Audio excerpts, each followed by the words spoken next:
My name is advocate Munna Sharif Mirza और आज मैं जिस वाले से इन्फॉर्मेशन आप लोगों के साथ शेयर करने वाली हूँ वो इन्फॉर्मेशन कुछ इस वाले से है कि अगर डिग्री पास हुई है बाप के खिलाफ या हस्बैंड के खिलाफ, वाइफ ने केस किया हुआ था मेंटेनेंस का तो उसके खिलाफ डिग्री हो गई है, या बच्चे के खर्चे का केस है। ज़्यादातर होता ही है इन रूटीन में कि बच्चे का जो खर्चा होता है हर महीने का वो जब बाप के खिलाफ डिग्री हो जाता है कि आपने हर महीने इतना खर्चा पे करना है, ठीक है, तो वो पे नहीं करता और फिर एंड पे जब डिग्री होती है अमाउंट तो फिर कुछ डिफरेंट मोड्स होते हैं, ठीक है, उसकी एग्जीक्यूशन के लिए। फॉर एग्जांपल अगर बच्चे का खर्चा डिग्री हुआ या वाइफ का जो मेंटेनेंस है या सामान जहेज था वो उन्होंने नहीं दिया, उसके मुतबादल जो प्राइस थी वो डिग्री हो गई है, तो अब फिर जब डिग्री हो जाए उसके बाद जो स्टेप होता है वो होता है एग्जीक्यूशन का, ठीक है।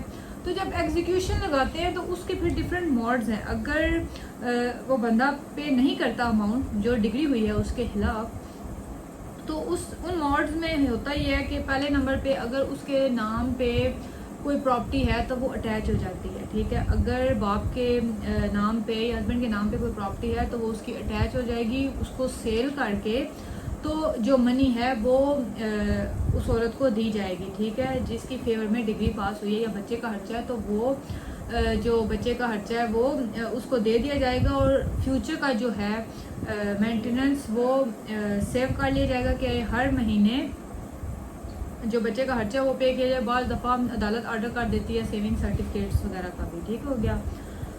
अब जो तीसरा मोड है वो ये है कि वारंट ऑफ अरेस्ट, ठीक है। अगर उसके नाम पे कोई प्रॉपर्टी नहीं है, बाप के नाम पे कोई प्रॉपर्टी नहीं है, तो फिर उसके वारंट निकल आएंगे। जब वारंट उसके निकलेंगे उसको अरेस्ट किया जाएगा। अरेस्ट होने के बाद उसने 1 साल की सज़ा काटनी है।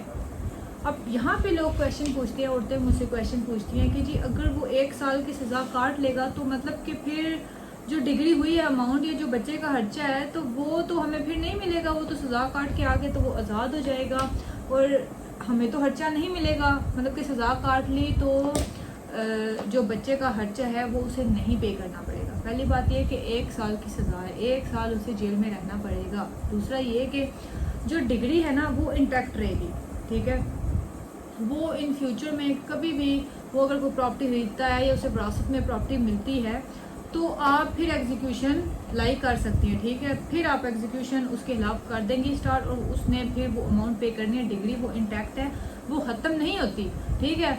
होता ये है कि उसको जो सज़ा होती है ना 1 साल की, दोबारा उस हवाले से उसको दोबारा सज़ा नहीं हो सकती, ठीक है। एक दफ़ा उसने सज़ा काट ली तो दोबारा से उसे सज़ा नहीं हो सकती।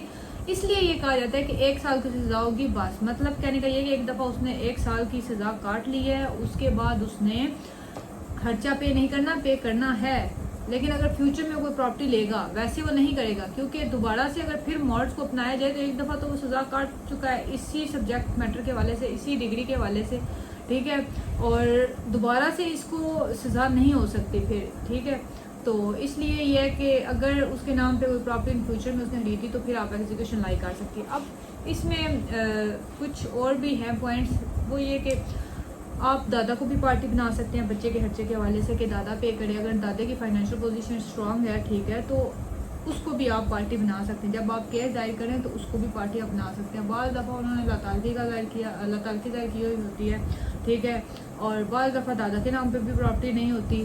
तो इस तरह की अगर सिचुएशन है तो फिर वही सज़ा वाला सीन है कि 1 साल की उसने सज़ा काटनी है। तो इसलिए अगर बाप जो है खर्चा पे नहीं करता, डिग्री जो अमाउंट हुई है वो नहीं पे करता, तो फिर उसको 1 साल की सज़ा दी जाएगी और सज़ा उसने काटनी है। और अगर ड्यूरिंग द इम्प्रिजमेंट वो अगर जो अमाउंट है वो पे कर देते तो उसकी सज़ा फिर ख़त्म हो जाएगी।